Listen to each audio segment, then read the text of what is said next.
Oi, pessoal. Aqui diretamente da Norton Broadcasting Studios novamente, certo?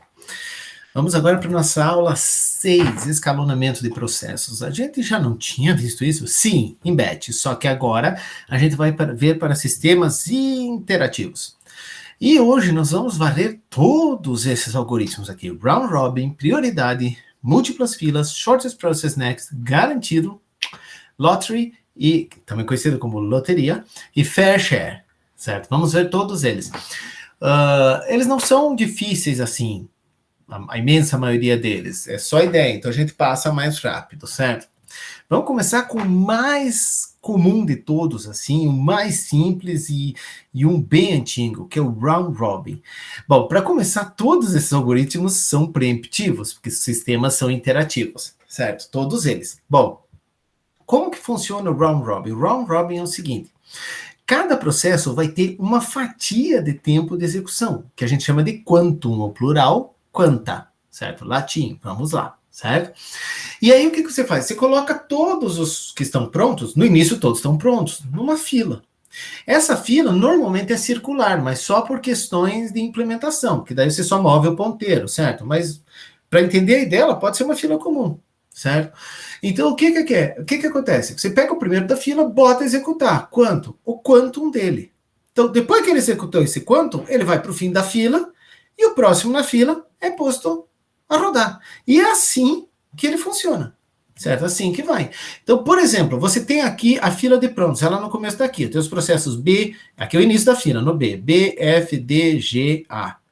O B vai rodar, a fila tá aqui, ó. F, D, G, A, F, D, G, A.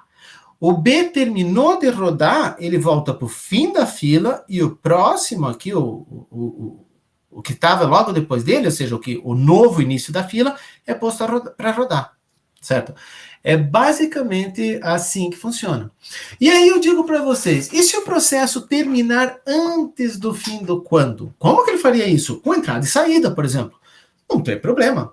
Bota ele para o fim da fila. Opa, não bota não. Gente, se ele fez entrada e saída, ele não vai para a fila de prontos, ele vai para a fila de bloqueados, acorda. Certo? Ó. Então o que você faz? Põe ele na fila de bloqueados e escolhe o próximo de prontos para rodar. Aí esse próximo vai rodar, terminou o conto dele, vai para o fim da fila. Se não fez entrada e saída, vem o próximo. Quando esse cara desbloquear, onde ele entra? No fim da fila. Então, não necessariamente essa ordem ela fica a mesma, sabe? Conforme for entrada e saída, e tempo que demora essa entrada e saída, a ordem original você perde, tá? Então, como um exemplinho aqui, já levando essas filas aí, você aqui os processos, dessa vez inverteu, né? Esse aqui é o primeiro da fila. Tem P1, P3, P7, P9 estão na fila de prontos. E quem está rodando? O P0. Se esse P0 terminou o quanto dele e não fez I.O., ele vem para cá, vem para o fim dessa fila e o próximo P1 vai rodar. Se ele, no entanto, bloqueou, ele vai para a fila de bloqueados e o próximo da de prontos vai rodar. Quando ele ficar pronto aqui, quando receber, né, desbloquear, ele volta para o final. Peraí, Norton, fila tem um monte aqui. Sim, porque a fila de bloqueados pode ser uma única fila para todo mundo, o que é mais difícil de gerenciar, certo? Ou você pode ter uma fila de bloqueado para cada tipo de dispositivo e ainda para semáforos aí, que a gente vai ver isso mais adiante, certo? Mas no sistema mais simples você teria somente duas filas, certo? Então, aí nós temos uma questão que é o que o escalonador pode fazer para ajudar. Por exemplo, vamos dizer que você tem um processo que estava rodando na CPU. Tudo bem, ele foi removido da CPU. E um outro foi escolhido para rodar. Quanto tempo esse outro tem para rodar? Ora, o quantum dele, né? Opa! Isso se o primeiro processo saiu porque terminou o quantum dele. Aí, beleza, estamos felizes, certo?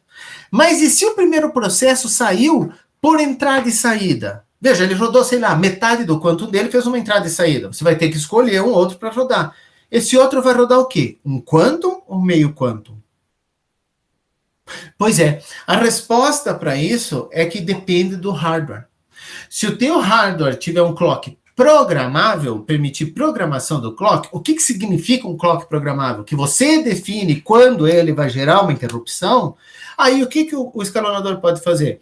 Ele pode simplesmente escolher o cara e, não, vou dar um quanto inteiro para esse sujeito aqui. Ótimo, pega o valor correspondente a um quanto e joga lá no clock, que daí o clock vai, quando termina, a cada oscilação do relógio ele vai decrementando aquele valor, chegou em zero, ele dá uma interrupção.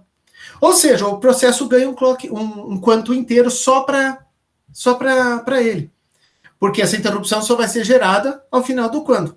Mas vamos dizer que o clock não permita isso daí, certo? Ou seja, não tem como o SO botar um valor lá. A interrupção vai acontecer. Nas máquinas antigas, isso era uma verdade. Aliás, usava-se até, inclusive, não só nas antigas, mas em alguns hardwares modernos, de coisas mais simples, um rádio-relógio da vida, esse tipo de coisa.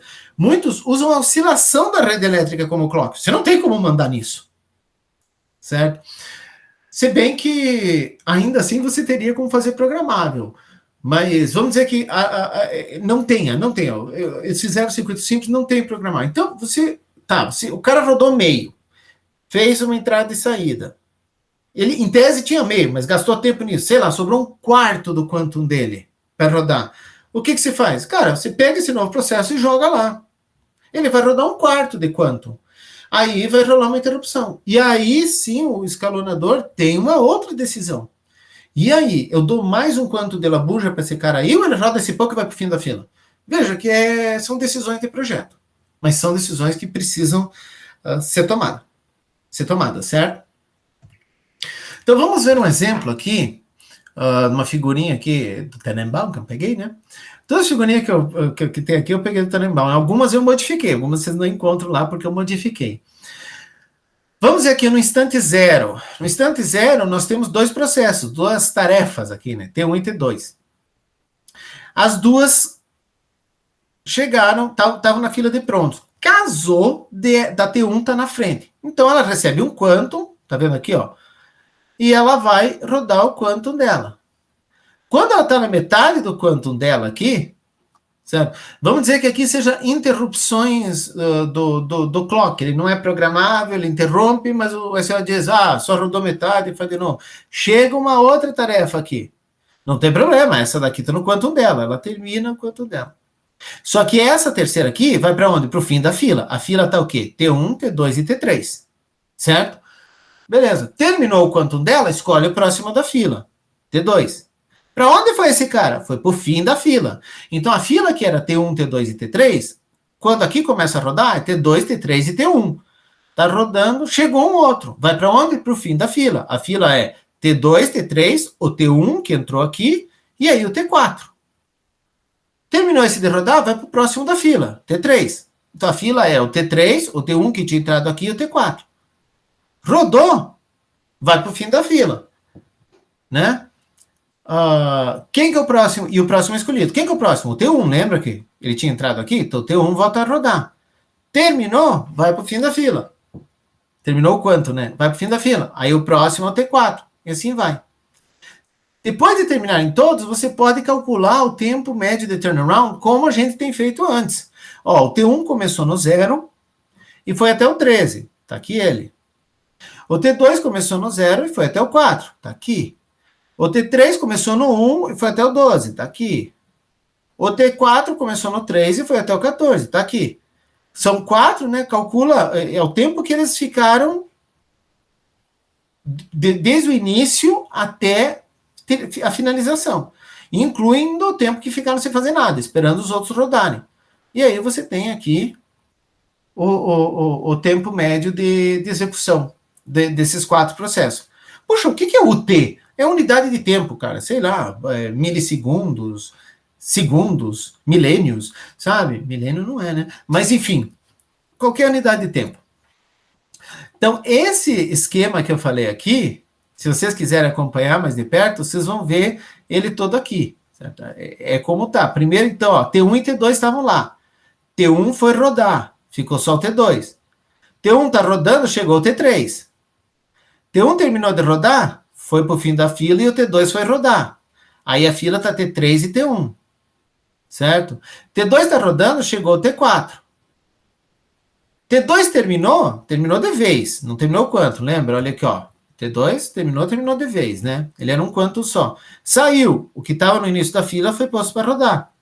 A fila é T1 e T4, certo? Aí o T3 está rodando, não chegou nada. Isso aqui é a cada tiquezinho aqui, ó. 1, 2, 3, 4, 5, certo? T3 ainda está rodando aqui. T3 terminou de rodar, foi para o fim da fila. E o T1 que estava no início foi posto para rodar. E assim vai indo. É aquela explicação que eu dei aqui, isso aqui passo a passo. Certo? Para quem quiser ver. Os slides vão estar disponíveis, claro, né? Então, gente, vocês podem ver que o round robin é isso, é circular. Round robin é muito interessante porque um monte de outras coisas usam round robin. E aí o pessoal vai dizer, não, esse esquema aqui se usa um round robin. É isso. Simples, certo? Mas quais são os principais problemas do round robin? Primeiro é o tempo para troca de contexto. Você precisa salvar registrador, esse tipo de coisa. Tá? Por quê? Porque você pode, se você fizer muita entrada e saída, esse tempo pode começar a dominar. Cara, não tenho honestamente uma resposta legal sobre qual é o melhor tempo. É tentativa e erro mesmo para ver que é assim que define, certo? Porque, veja, se você tem um processo I/O bound, ou seja, orientado à entrada e saída, ele é prejudicado quando você tem, por esse tempo de chaveamento do contexto, porque ele roda pouco e já é trocado, e vai para o fim da fila. Certo? E aí você gasta bastante do quanto para trocar o contexto e escolher outro. Aí você bota um outro que roda quase nada e vai para o fim da fila. Que tá? Se você olhar, a maior parte do teu quanto você trocou chaveando o contexto. Então, um problema. Um outro problema é, tudo bem, se você tem um processo orientado à entrada e saída e outros não, o que acontece é que esse cara vai bloquear. Quando ele bloqueia, ele não necessariamente volta no mesmo ponto da fila. Isso nós vimos, isso é meio esperado, né, minha gente? Então, é um problema, assim, só se você tiver realmente alguma política que diga, não, os processos têm que rodar o mesmo tanto. Aí danou-se, essa política vai embora por causa do round robin, certo? Nessa mesma linha, que nem eu já tinha adiantado, qual seria o tamanho do quantum? Certo? Já vimos que se tiver muita troca de contexto, ele domina. Então você gasta a CPU mais calculando a troca de contexto, calculando qual o próximo e fazendo a troca de contexto do que efetivamente rodando alguma coisa. E se for muito longo, certo? Bom, em última instância, se for longo pra caramba, virou um first come, first served.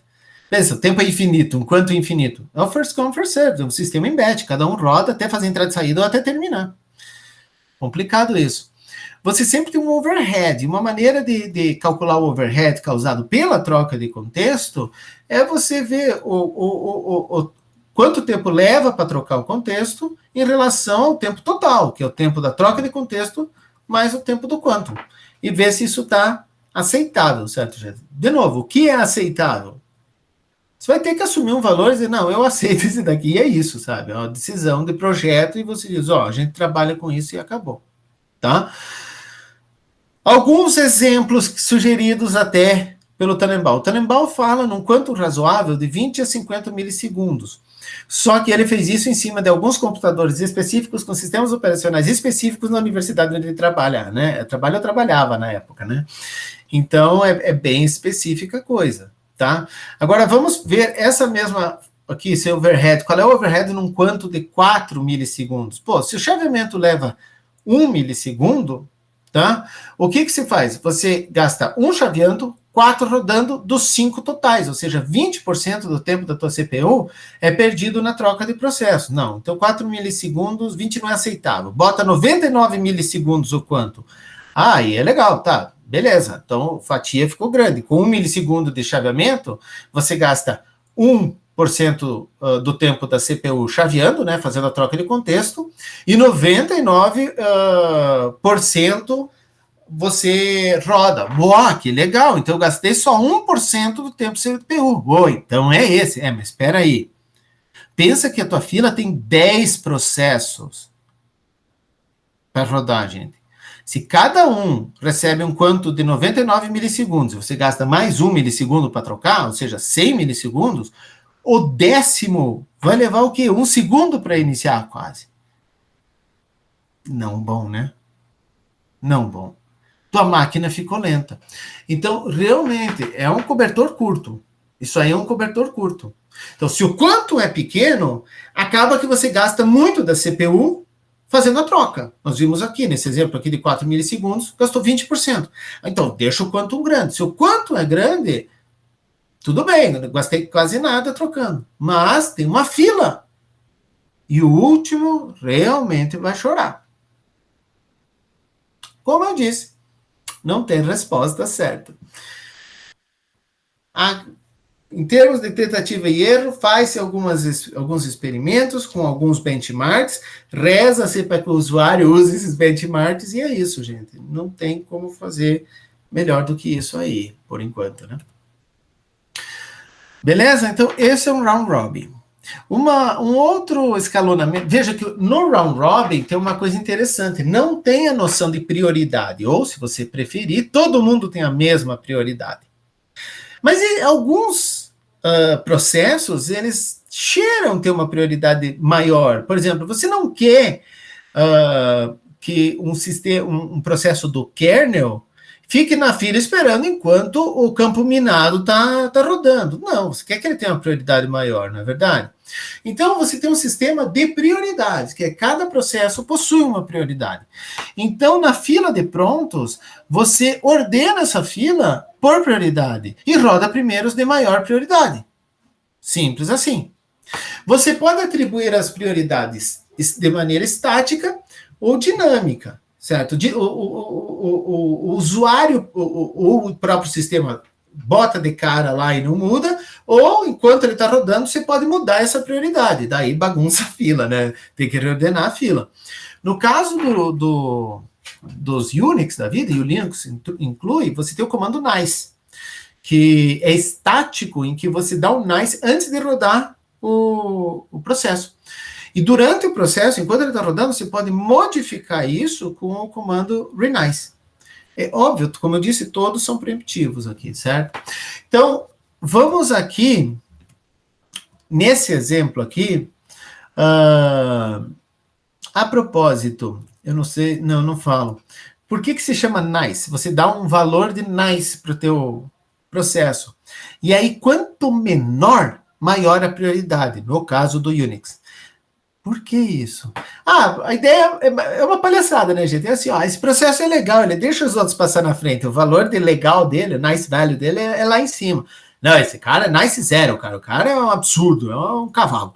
Não deixa ninguém passar na frente. É ele e acabou. É mais ou menos isso, certo? Vai assim, meio contrário a noção de que um número maior, uma prioridade maior, seria melhor. Então, nice menor é maior prioridade. Mas vamos ver um exemplo usando prioridade, só que dessa vez com essa intuição de que quanto maior o valor da prioridade, maior a prioridade, certo? Então não é o nice value. Imagina que você tenha as velhas 4 tarefas aqui, tá? Aí os momentos de ingresso, essas duas aqui foram no instante 0, essa aqui no instante 1 é exatamente o que tinha antes, só que agora tem um detalhe. Cada uma tem uma prioridade. Então no instante 0, nós temos T1 e T2. T1 estava no início da fila no round robin, lembra? Só que aqui roda T2. Por quê? Olha a prioridade do T2. T2 tem uma prioridade maior. Então, na verdade, nessa fila, por ela ser ordenada por prioridade, ele está na frente. Então, ele vai rodar. Chega um outro aqui, tem que tomar uma decisão. Qual é a maior prioridade? Mas não terminou o quantum dele. Não importa. Aqui é um tique de relógio. E eu disse assim, não, os quanta terão... Cada quantum vai ter 2 tiques de relógio aqui de tamanho, certo? Rolou um tique de relógio aqui, quem que é o prioritário aqui? Bom, tá entre T1, T2 e T3. Vamos ver, T1 é 2, T2 é 3, ou T2 ganha, então ele volta a rodar. Chegou aqui, T2 caiu, acabou, foi embora. Quem que tá esperando para rodar? É T1 e T3. Qual que tem a maior prioridade? T1 é 2, T3 é 1, a maior prioridade. Lembra que isso não é o nice. A maior prioridade é do T1. Então o T1 vai rodar. O T1 estava feliz feliz da vida, metade do quanto, quando de repente chega T4. T4 chega, e aí você tem que tomar a decisão. Quem que roda? Vamos ver. T1 é 2, T3 é 1, T4 é 4. Esse tem prioridade. Certo? Bota o T4 rodar. Então o T4 rodou. Outro tique, quem que é o mais prioritário? T4. Outro tique, quem que é? T4. Ó, T4 terminou. Sim, terminou. Então agora sobraram esses dois. Quem que é o mais prioritário? Esse daqui. E ele vai continuar até esse. Bom, gente, aqui já podemos ver um problema. Tá vendo o T3? Ele é o menos prioritário. E ele foi o terceiro a chegar. Foi o último a ser rodado. E esses aqui, ó, rodaram praticamente em batch. Porque as prioridades eram diferentes. Certo? Então, um sistema de prioridade, ele pode descambar para isso. Isso é ruim? Não necessariamente. Como eu disse, aqui, sei lá, é o campo minado. Tá? E aqui é algum processo que faz alguma palhaçada no campo minado. É engraçado que ele foi só... Não, ele teria maior prioridade, mas alguma outra palhaçada qualquer aí. Mas é pior que o campo minado, certo? Aqui não, é o processo do kernel. Deixa o kernel rodar, traz aqui o campo minado. Provavelmente o cara ainda está pensando em clicar o mouse lá, sabe? É isso, certo? Mas é claro, e se não for um campo minado aqui, for um processo que não é tão importante, mas ainda assim é importante, eles são jogados para o final. Esse é um problema do sistema de prioridade pura. E esse problema é como é que eu faço para evitar que esses processos com maior prioridade sejam executados, não é executados indefinidamente, né? Mas se começar a chegar, cara, de maior prioridade, eles são executados e os outros deixam de ser. Ou como que eu posso fazer, se o processo for grande, para não virar um batch? Porque, veja, se esse processo aqui, demos sorte, ele era 3, mas se ele fosse enorme, ele ia rodar até o final e empurrar os outros. Uma possibilidade é você diminuir a prioridade do processo a cada interrupção do clock. Quem faz isso? O Linux, ele dá créditos conforme a prioridade. E a cada interrupção, ele decrementa esse crédito, certo? É uma possibilidade. E aí, o que é? Uma hora, esse cara que está rodando vai ficar com menos créditos que o próximo da fila. Aí ele é trocado. E o outro pode rodar alguma coisa. Certo? Uma alternativa é, tudo bem, usa prioridade, mas tem um quantum máximo. Mais do que isso, ninguém roda. Para poder manter a fila, né? De qualquer forma, aí depende de como você vai implementar isso daí, porque ele dá lugar para o segundo, mas ele não perdeu a prioridade. Ele vai rodar em seguida. O quanto máximo. Aí ele dá, de novo, chance para um outro. Então, na prática, a gente vê o que é importante. Por isso que o Linux usa desse de crédito aí, sabe? Que não tem como definir exatamente qual processo é tão mais importante que outro. Olhando aqui um exemplo, usando a ideia do Linux aí, certo? Que é de fazer o decremento dos créditos com a interrupção do clock. Então, vamos dizer que você tenha 4 processos. Olha só, o primeiro tem a prioridade 5, o outro, o B é 4, 3 e 2. A fila está ordenada conforme a prioridade, né? Aí o A roda, é óbvio. Ele rodou o quanto decrementa. Mas peraí, Norton, você não falou aqui que era a cada interrupção do clock? Sim, vamos dizer que o quantum dele seja uma interrupção. Ele rodou. Ou, se o quantum é 2, não tem problema. A cada interrupção você vê. Decrementa. 4. 4, 4. Empatou entre o A e o B. Qual que eu boto? Vamos lá, gente. Pensa um pouco. Qual que eu boto entre A e B? Os dois são 4. Vocês poderiam ter pensado assim. O B para dar uma chance para ele. Mas pensa assim. Embora em termos assim filosóficos os dois estejam no mesmo patamar e não faça diferença, na prática a teoria é outra. Por quê? Porque se eu trocar de A para B, eu tenho que fazer uma mudança total no contexto. Lembram disso, gente? Eu tenho que trocar todos os registradores. Mais do que isso, mapa de memória, potencialmente páginas, nós vamos ver tudo isso mais adiante. O buraco é bem mais embaixo. Então, não é só brincar com o registrador, não. Pode ser bem mais complicado do que isso, como nós vamos ver ao longo do curso, certo? E aí, o que acontece? Nesse caso, já que os dois têm a mesma prioridade, e aquele que o A já estava rodando, que ele já está na memória, sabe? A máquina já sabe as coisas dele. Tá tudo bonitinho. Olha que coisa linda. E na hora de tomar as decisões, nós vimos que nem todos os registradores são salvos, só os que são modificados. Então, nem preciso devolver todos, só os que foram modificados, sabe? Então, trocar do A para o A, parece um paradoxo, mas trocar do A para o A, porque quem estava rodando aqui era o tratador de interrupção, depois o dispatcher e depois o escalonador, né? E depois o dispatcher novamente. Trocar do A para o A é muito menos custoso do que trocar do A para o B. E é por esse motivo que o A continua. Só que, como ele vai rodar por mais um tiquezinho, foi aqui, reduziu para 3. Certo? Aí ele vai rodar. Terminado isso, aí perdeu o preparo. Ó. B ganha. Então o A perde a prioridade e o B vai rodar. O B é posto para rodar. E o A tá aqui, entrou na filazinha. O B terminou de rodar? 3. Puxa vida, ó. Tem 3 empatados. Qual que vai rodar agora? Qual que eu escolho? Não, mas o A ele tinha maior prioridade. Mas tu não sabe mais disso. Para você o que vale é esse número. Se tá rodando, não mexa. Não mexa no time que tá ganhando. É o B que roda. Então, ele fica 2. Agora sim, você vai ter que escolher um. Qual deles? A ou C? Putz, aí é uma decisão de escalonamento de onde você colocou na fila antes. Se eu coloquei encabeçando os de igual prioridade ou no final. Tem lógica colocar encabeçando porque ele já tinha antes uma prioridade maior. Então, vamos dizer que roda o A aqui e o A vai rodar até virar 2. Beleza. Ele vai perder a posição para o C, que vai rodar, e assim está indo. E o C vai rodar até virar 2 e assim vai indo. Então é assim que vai rodar com prioridade, decrementando a prioridade. E nisso, o D não rodou, mas uma hora ele vai rodar. E olha, ele era menos da metade da prioridade do A, certo? Então, isso é interessante porque libera para todo mundo rodar em algum momento.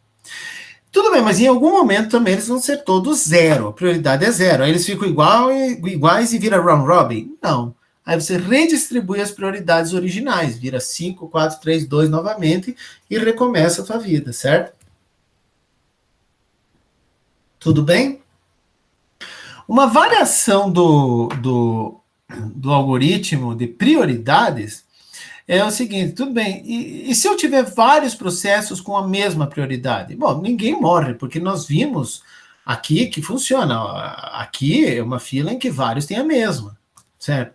Mas veja que você ainda assim é uma fila só.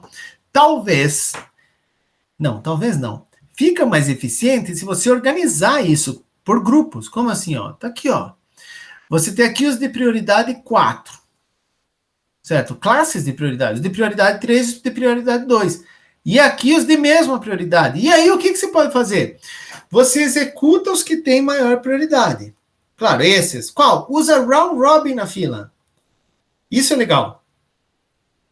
Não, mas isso quer dizer que eu vou ter que fazer um chaveamento. Sim.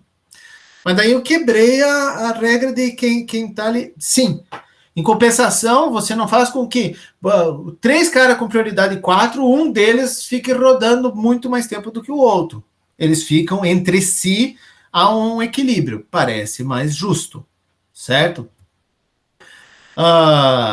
E aí, o que você faz? Enquanto tiver processo rodando na classe de maior prioridade, você roda eles usando o round robin. Beleza. Se não tem mais processo, você passa para fila de prioridade imediatamente anterior.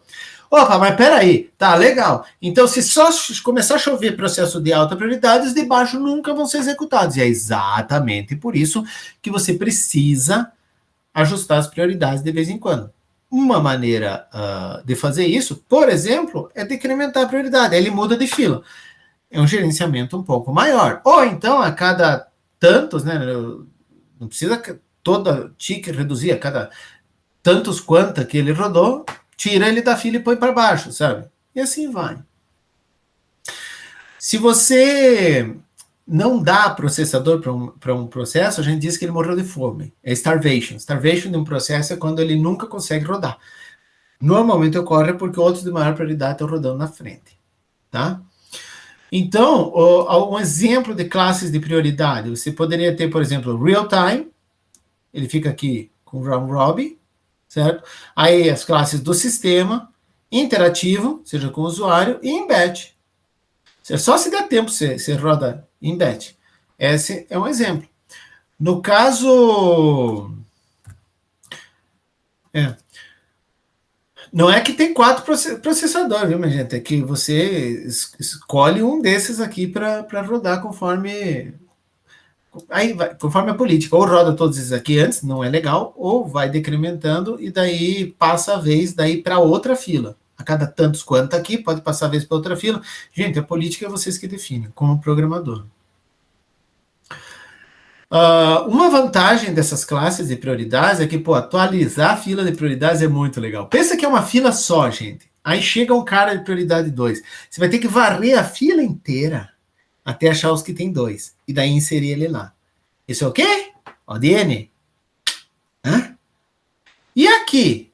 É OD1. Como OD1, Norton? Claro, chegou um 2. Meu, isso aqui as prioridades são fixas. Isso aqui eu consigo bater aqui. Sei lá, a prioridade 2 é a terceira posição do arranjo. É um mapeamento direto. OD1. Ah, mas aqui não tem que correr até o fim? Não, bota no início. Bota no início, vira a cabeça da fila, novo início. Pronto, OD1. Então, olha, de ODN para OD1. Então, realmente, se faz bem menos comparações se organizar assim. Então, ele fica mais rápido de organizar essa fila. E isso é importante, porque quanto mais rápido, menos tempo o escalonador leva rodando. E mais da CPU sobra para rodar o processo, que é o que você quer, no final das contas, que rode, né? Alguns exemplos de classe prioridade. Tanto o Linux quanto o Windows usa. No caso do Windows, você tem... Não sei se ainda tem, mas tinha 6 classes. Você tem baixa, ociosa, baixa, normal, normal, acima, normal, alta e tempo real. Certo? E dentro de cada uma dessas classes, não é usado o round robin, como eu disse que poderia usar, mas sim prioridade lá dentro, ou seja, tem prioridade dentro da prioridade. Linux tem 2 escalas, as tarefas interativas e de tempo real, 2 escalas. Na prática, você tem 3 filas. O primeiro aqui são de tempo real, que você tem round robin e first in, first out. Certo? E aqui é para os outros, que daí você vai usar aquele algoritmo lá que a gente viu, que é prioridade, com decremento por clock, e assim vai. É assim que vai funcionar o Linux. Então, ele vai dar maior prioridade ao que é tempo real, ou seja, cara, para o uso de vocês é vídeo. Vídeo. Casar áudio com vídeo, com os frames, sabe? Isso aí vai dar prioridade. E as demais ficam por fim. Por fim, não, né? Você vai intercalar. Tem todo aquele esquema que a gente viu lá que não deixa uma dominar. Uma extensão aqui, que na verdade é mais antigo do que isso, né? Então, é uma variação das classes de prioridades, ou a classe de prioridade é uma variação desse daqui, é o de múltiplas filas, certo? De múltiplas filas, ele foi inventado já tem um tempo, né, bastante, e por quê? Porque quando você tinha pouca memória, certo? Então, quando você tem pouca memória, você quer evitar chaveamento por disco, então você não pode ficar trocando os caras toda a vida. E você vai ter o quê? Classes de prioridade. Cada processo pertence a uma classe específica, e você tem uma fila de processos por classe. E aí vem uma coisa interessante. Cada classe de prioridade, ela possui quanta diferente. Veja, o quanto nos processos, nessa aqui que a gente viu, também é classe de prioridade, né? Mas nesse daqui das classes normais que você coloca no algoritmo de prioridade, você trabalha com quantum único.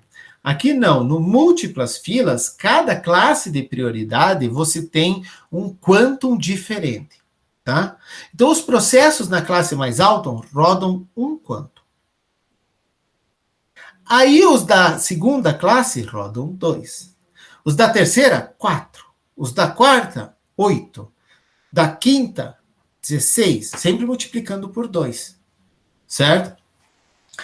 E aí que vem o truque. Você primeiro roda os da primeira classe. Então, a prioridade deles é máxima. Mas uma vez que você rodou eles não voltam no final da fila mesma classe, eles voltam na classe imediatamente inferior. Então, primeiro você roda os de maior prioridade, mas roda um só quantum até esgotar essa fila. Claro que você tem um problema que você não para de chegar desses caras, mas enfim, você roda até esgotar esses caras. E uma vez que eles rodam, eles entram para a segunda fila. Na segunda fila, eles vão rodar 2 quanta, cada um. Terminado, vai para a terceira fila. Quando esgotar o da segunda fila, eles vão rodar 4 quanta. E assim vai. Certo? Então, cada vez mais você derruba a prioridade do processo, mas dá em compensação mais tempo para ele usar a CPU. E a última fila? A última fila acabou. Round robin, certo? Ah, mas o meu tinha 4 milhões de fila. Virou um bet, né? Não, não tinha. Você bota um número não grande de filas aí, né? Então, como é que funciona? Cada vez que você executa, certo? E suspende um processo, seja por entrada e saída, ou seja porque ele terminou quanto, ele recebe mais tempo para execução. Tá? 1, 2, 4, 8, 16, 32, e aí vai. Tá? Como que isso poupa a memória? Que eu disse, quando se tinha, na verdade, não poupa a memória. O que poupa é chaveamento para o disco. Como que funciona o chaveamento para o disco? Você coloca os processos na memória, esgotou a memória e você quer abrir um novo processo? Não tem o que fazer, cara. Você precisa tirar alguém da memória, mandar para o disco, pegar o novo cara do disco e trazer para a memória. Então a ideia é reduzir esses chaveamentos. Por quê? Porque chega uma hora que você está dando um mundo de quanta para cada um deles rodar. Certo? E daí você faz pouco chaveamento com o disco. Com uma grande vantagem. Os processos que são mais curtos, eles já terminam logo. Já nas primeiras filas, lá nas primeiras classes, ele já termina. E os que são maiores? Cada vez que ele roda, da próxima vez ele vai ter mais tempo para executar. Na verdade, o dobro, né? Vai ter sempre o dobro do tempo anterior para executar. Então, ele vai acabar não demorando tanto na CPU. É muito interessante. Ah, e se chega processo novo? Não, ele vai na fila inicial dele, vai rodar o quantumzinho e vai cair, até cair nos outros. Sabe? É interessante esse sistema aqui. Então, o que você tem? Você tem a primeira fila, por exemplo, tá aí o escalonamento. First in, first out, não tem round robin, porque uma vez que ele rodou, ele vai para a fila 2. Certo? Rodou, vai para a fila 3. E assim vai, até a última. Aqui sim é round robin. Então, aqui está reduzindo a prioridade, roda primeiro dessa fila. Só que aqui também está aumentando o quanto? Roda mais tempo. Beleza? Esse é interessante. Como exemplo desse processo em execução, imagina que você tem um processo que precisa de 50 para ser finalizado. Se ele rodasse sozinho, em batch, ele gastaria o equivalente a 50. Tá. Então, primeiro ele recebeu 1. Depois 2, 4, 8, 16, 32, 64. Pronto. 7 chaveamentos. Rodei esse bicho inteiro. O que é o chaveamento? Que eu troquei ele. 7 trocas dele. 7 vezes que ele voltou para a CPU, que ele entrou na CPU e acabei. E com o round robin? Se ele tem 100 quanta e eu dou um quanto para cada um, ele levaria 100 chaveamentos. Percebe que uma coisa é eu trocar 7 vezes. Olha o overhead. E a outra é trocar 100 vezes esse daí. Um overhead muito menor. E se a memória for pequena e eu tiver que jogar para o disco, o overhead é menor ainda, porque o disco é lento. Certo? Então, quanto mais próximo o meu processo está de ser finalizado, ele já desceu bastante nessa hierarquia. Então, menos frequente ele vai ser na CPU, menos vezes ele vai ser escalonado. Tem uma galera na frente. Mas quando ele agarra a CPU, ele não solta fácil, certo? Ele vai demorar mais. Beleza? E como nós criamos as classes do algoritmo de múltiplas filas, certo? Você pode fazer... Vai depender do que projetou o sistema, mas vamos ver aqui. Tinha um exemplo aqui de Berkeley com 4 classes. Terminal, mais alta, está esperando entrada e saída, né, de terminal, ou seja, recebeu a entrada, ele já responde. Olha só que interessante. Quando o usuário dá uma resposta, prioridade máxima, manda para o processo que estava esperando. Entrada e saída, de disco, chegou o disco, a prioridade é maior. Quantum curto, certo? E quantum longo. O quantum curto é o processo cujo quantum terminou.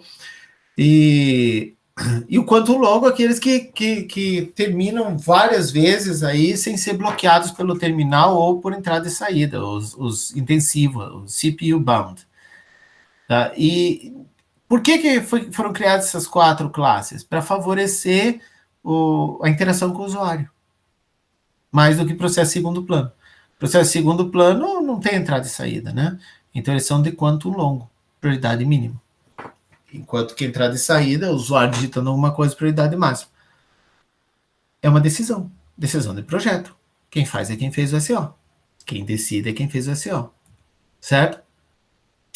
Bom, e um outro algoritmo também interativo é o Shortest Process Next. É a mesma ideia do Shortest Job First. Veja, Shortest Job First é o menor serviço primeiro. A menor tarefa primeiro. Esse aqui é o processo mais... O menor processo é rodado em seguida, certo?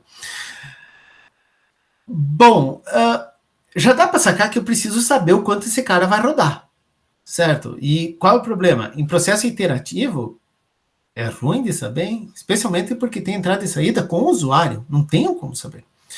Então, como é que eu posso usar esse algoritmo? Eu faço uma estimativa do tempo para cada processo, o quanto eu acho que ele vai precisar rodar. E como que eu faço isso? Posso tirar uma estimativa com base nas execuções antigas desse mesmo, do mesmo programa, né? No caso, não é do mesmo processo, é do mesmo programa. Beleza, processos com esse programa levam normalmente tanto. Cada vez que eu rodo, eu atualizo as estatísticas, certo? Trabalho com a média. Estimo o próxima vez em cima da média. Não necessariamente isso aí é uma estimativa boa. Pensa todas as vezes que vocês abrem um editor de texto. Não é para editar o mesmo texto, né, minha gente? Às vezes o texto é curto, às vezes é enorme. E vai estar trabalhando aí com a média deles, né? Ainda assim é melhor do que nada, né? Que é o que você tem. Beleza, e aí, shortest job first, você vai rodar o quê? Você roda em seguida aquele que for o mais curto. E é isso, certo? Dá para eles o quanto para aquele cara lá ocupar a CPU, certo? Mas, de novo, caímos no mesmo problema. E se não para de chegar processo que eu acredito que vai ser rápido? Eles vão assumir, a fila já está ordenada pelo quanto eu acho que ele vai rodar. Os grandões não vão rodar, inanição. Aí o que se faz? Você pode usar aging, por exemplo, que é, de certa forma, é o esquema, é a mesma filosofia do esquema usado do Linux, dos créditos, sabe? Ele vai envelhecendo. No caso aqui, por exemplo, eu vou ter que modificar a estimativa, tá? Então, toda vez eu tenho que reduzir essa estimativa, de modo a que uma hora ele acabe perdendo ganhando a CPU, né? Então, por exemplo, uma nova estimativa para o mesmo processo, você tem o tempo dele e o tempo medido da execução. Então, você pode fazer uma média aritmética do tempo anterior com o tempo atual que ele vai precisar para rodar. Certo? Aí é um exemplo, né, minha gente? Então, vai acabar modificando o tempo dele, né? E o certo era usar o tempo que você ainda acha que falta, né? A estimativa para o quanto ele falta, né? Que daí você consegue botar ele vai reduzindo e vai ganhando posição na fila e uma hora ele roda. Bom, uma outra classe que é mais uma política do que qualquer outra coisa é o escalonamento garantido. Nossa, cara, tô com a mesma camisa dele. Não, a mesma não, pelo menos a mesma cor. Nesse caso, você dá garantias aos processos do usuário. Como assim? Por exemplo, igualdade. Então, se você tem N processos, um enésimo do tempo de CPU, tempo útil, né, é garantido para cada processo.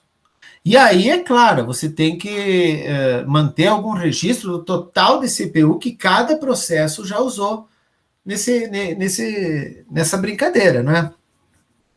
para justamente equilibrar a coisa. Então, como que você pode fazer isso? Você calcula a quantidade que cada um deveria receber da CPU, por exemplo, tempo desde a criação dividido pelos N processos, e vê e compara isso com o tempo que ele efetivamente usou. Então, se ele tinha que ter usado, deixa eu fazer assim, se ele tinha que ter usado isso e usou isso, ai que sem vergonha, não escalona ele. Certo? Ele usou demais, até os outros, até a proporção com os outros cair de maneira que iguale, certo? Ou o contrário, se ele tinha que ter usado isso e usou isso, quer dizer que os outros rodaram mais do que ele, então escalona ele, sabe? E assim vai. Você vai balanceando o uso conforme o que cada um rodou.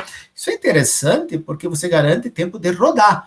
O que quer dizer que o cara que fez entrada e saída não perde nada com isso. Uma hora vai ter a carga balanceada, certo? Um outro algoritmo aqui é o de loteria. O de loteria eu acho interessantíssimo, porque você dá uma espécie de bilhete.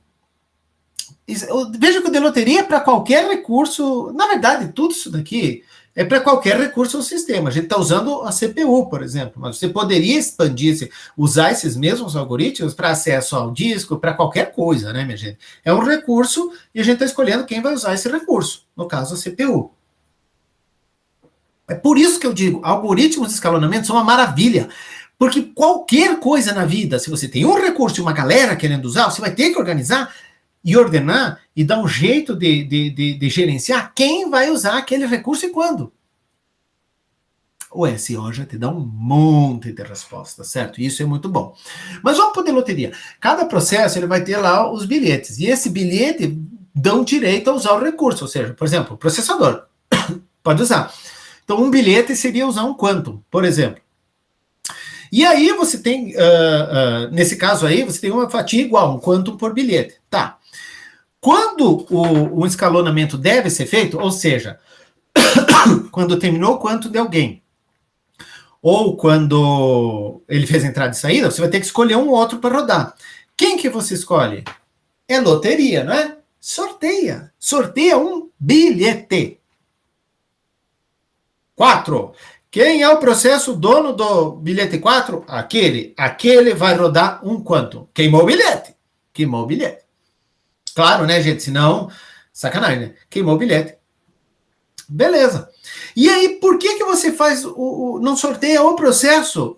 Por que você está sorteando o bilhete e não sorteia já o processo? Porque, veja, se eu sorteio o bilhete, ainda tem que achar a quem esse bilhete pertence. Sim. Mas, se você sortear o processo, você deu para eles a mesma prioridade. Enquanto que, quando você sorteia o bilhete, como que você implementa a prioridade? Fácil. Dá mais bilhetes para os mais prioritários. Aí você garante que eles vão rodar mais, mas não garante em que ordem. Então, você não garante que ele vai rodar imediatamente, mas sabe que, no longo prazo, ele vai... Longo prazo não existe na CPU, mas enfim, longo prazo... levando-se em conta a dimensão de tempo da CPU, ele vai rodar mais do que os outros, certo? Então, você... e é claro, né, que aí, nesse longo prazo, por assim dizer, se um cara tem uma fração F dos bilhetes, ele vai acabar usando uma fração F da CPU, tá? Uma outra coisa muito interessante nesse esquema por bilhete é que, veja, se você tem um processo pai, ele cria os filhos. Como que os processos, ele tem uma família, árvore de processos lá. Como que eles podem colaborar para mudar a prioridade deles? É só um processo doar os bilhetes para os outros. Não, para os outros não, né? Doa para um só. Mas doa, escolhe bilhete e doa um bilhete para um, mas tem 5 bilhetes para doar para 5. Nisso ele aumenta a prioridade dos outros e, obviamente, reduz a dele. Mas você permite um monte de estratégias que o programador pode usar para mudar a prioridade dentro da sua família de processos, o que é muito interessante, sabe? Bom, claro que eu preciso garantir que todos terão sua vez de rodar, mas isso é fácil de se conseguir, é simples. Você mantém 2 listas, uma de bilhetes já sorteados e outra não sorteados. Então, o cara que foi sorteado queimou o bilhete. vai para a fila de sorteado. E quando eu sorteio um novo, eu sorteio da de não sorteados. Muito tranquilo. E se a lista dos não sorteados se esvaziar? Bom, aí você redistribui os bilhetes, cara. Certo? Ou você redistribui os bilhetes, veja que os bilhetes são numerados, conforme prioridade, e aí o pessoal não necessariamente recebe os mesmos bilhetes de antes, ou você simplesmente devolve para o dono. É você que decide. Mas o ponto é, se terminou a fila de bilhetes que não foram sorteados, todo mundo rodou na proporção que deveria ter rodado. Aí eu redistribuo os bilhetes. Simples assim, tá? Então, é muito legal esse algoritmo aí quando você quer fracionar o uso da CPU entre vários processos, claro, mas a taxas diferentes, sabe? Quer que esse use tanto e garantir que ele vai usar, sabe? Porque uma hora essa fila termina. Ele pode ser por último, mas que ele vai usar aquela fração da CPU, ele vai. E isso eu acho muito interessante. Então, controle. Claro que gera um overhead do mal, né, minha gente? Imagina fazer o sorteio, tal e coisa, sabe? Gera um overhead, mas tem essas vantagens aí. É uma ideia a se manter, tá? Um outro algoritmo é o de fração justo, fair share, certo? Nos outros algoritmos, via de regra, a gente fala de processos. A gente está tentando dar igualdade aos processos. Raramente você leva em conta o dono do processo. Bom, qual que é o problema com isso? Se você tem um usuário A e ele tem 9 processos e o usuário B tem um processo, não importa a política que você use, se você trabalhar com processos, certo? Vamos pensar no mais simples, um round robin da vida, que dá a fatia igual. O usuário A ganhou 90% da CPU e o usuário B 10, porque são 10 processos. Ah, mas e com prioridade? Bom, aí depende das prioridades, claro. Mas o usuário A está fadado a receber mais, a menos que ele tenha 9 processos de prioridade 1 e o outro, sei lá, tenha um processo de prioridade 10. Sei lá.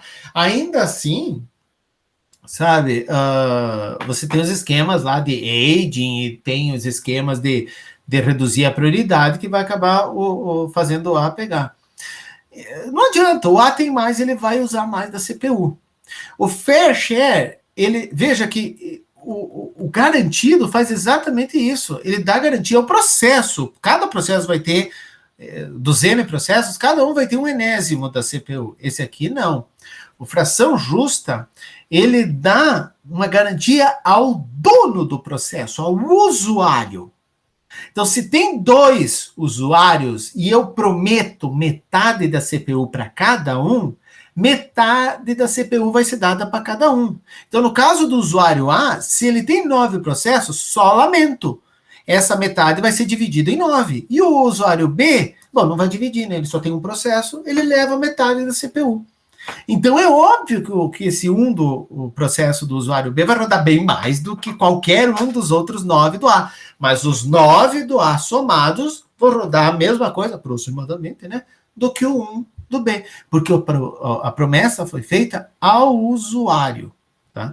Então, você pode pensar que ele é uma extensão, uma mudança do algoritmo garantido, em que a garantia é dada ao usuário, ao dono do processo, e não ao processo em si. Claro, eu falei assim, não necessariamente vai usar um sobre ele, 2 usuários, sabe? Eu prometi igual. Faz sentido? Faz se esses usuários forem iguais, mas vamos dizer que um seja o super user, sabe? O root, sabe? E aí? Ele pode estar querendo fazer umas coisas mais importantes, tem que ser mais importante. Então, há usuários e usuários, certo? Mas vamos dizer aqui, com um exemplo aqui, que tenha 2 usuários, usuário 1 e usuário 2. E os 2 são iguais perante o sistema, nenhum é super user nem nada. O usuário 1, ele tem 4 processos, A, B, C e D. E o usuário 2 tem um processo, E. Eu prometi 50% da CPU para cada um. Tá? Puta, como é que eu vou implementar esse negócio aqui? Eu sei que o usuário 1, a soma dos 4 dele lá tem que dar 50% da CPU, enquanto que o usuário 2 recebeu 50% para ele. Meu, usa round robin. Mas não usa round robin no processo. Usa round robin no usuário. Então, ó, Roda usuário 1, usuário 2. Usuário 1, usuário 2. Usuário 1, usuário 2, usuário 1, usuário 2. Note que aqui eu usei round robin duas vezes. Uma no usuário 1, usuário 2. Usuário 1, usuário 2. Que daí se tivesse um terceiro, era 1, 2, 3, 1, 2, 3, mas usuário 1, usuário 2, usuário 1, usuário 2. E dentro do mesmo usuário, eu usei round robin. Então, da primeira vez vai o A, da segunda o B, da terceira o C, da quarta o D. Na quinta vai o A, sexta o B, sétima o C, oitava o D. E assim vai. Então, um possível escalonamento, nesse caso em que eu prometi 50%, ó, é usuário 1, usuário 2. Ó, Aí, usuário 1, usuário 2. B, usuário 1, usuário 2. CD. C, usuário 1, usuário 2. D, usuário 1, usuário 2. Voltou ao A, ó, porque dentro de cada um, ó, dentro do usuário 1, ó, é A, B, C, D, A, e assim vai. É uma possibilidade. Mas olha que coisa legal. Vamos dizer que eu prometi 2/3 da CPU para o usuário 1. Ó, escalona ele duas vezes, é 2 de 3. Então, 2 vezes e 1. 2 vezes e 1. Ou 2 vezes o A e B, Norton? Não, aqui faz round robin. Então, ó, 2 vezes o usuário 1 com A e B, uma vez o usuário 2. 2 vezes o usuário 1, C e D, uma vez o usuário 2. 2 vezes o usuário 1, A e B. Desculpe, round robin no usuário 1.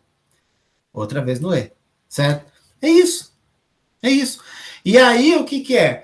Quem define isso? Cara, o teu sistema, e supondo que isso reflete a noção de justiça que você colocou, certo? O que é justiça no teu sistema, certo? É proporção de tempo, número de tarefas, sabe? Você pode brincar com isso daqui no que quiser. Aqui a gente está brincando... se você dá um quantum para cada uma, as duas acabam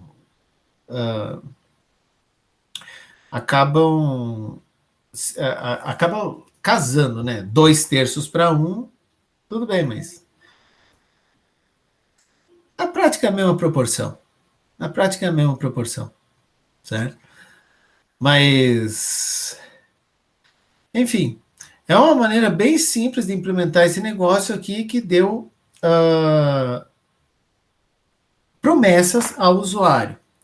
Então, vamos voltar aqui no início, gente.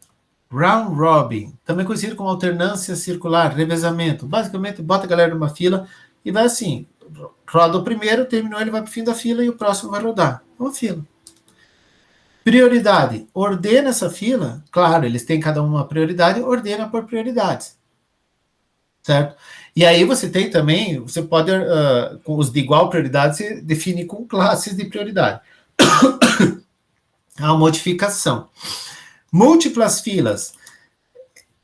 É basicamente o de prioridade com esse daí, mas com as filas fixas aí, certo? E toda vez que você roda ele passa para debaixo, para a fila de baixo.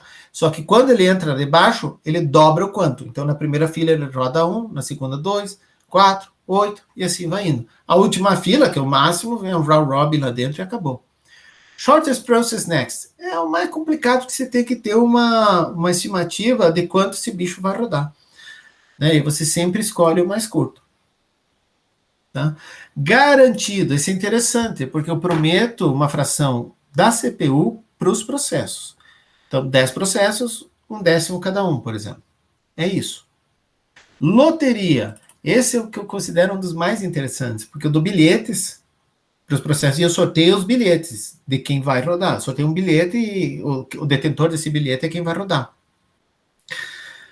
Nessa brincadeira eu consigo implementar prioridade, dando mais bilhetes para quem tem mais prioridade, embora eu não consiga garantir quem vai rodar em seguida, né? E consigo gerar um esquema em que um doa bilhete para o outro, que é muito interessante. Fair share é o garantido, só que em vez da garantia, é o processo da garantia ao usuário. Porque no garantido, um cara que tenha mais processos vai usar mais CPU. Aqui não. Você pode garantir que tal usuário, independentemente do número de processos que ele tenha, vai receber uma fração tal da CPU. Então, gente, é isso que a gente tem Tem mais, na verdade, mas esses são os algoritmos que a gente vai ver para sistemas interativos. Aí na próxima aula a gente vai ver sobre algoritmos em tempo real. Nós vamos ver 2 e já vamos entrar em outro conteúdo. Beleza? Então é isso, pessoal. E eu quero agradecer, né? E até a próxima.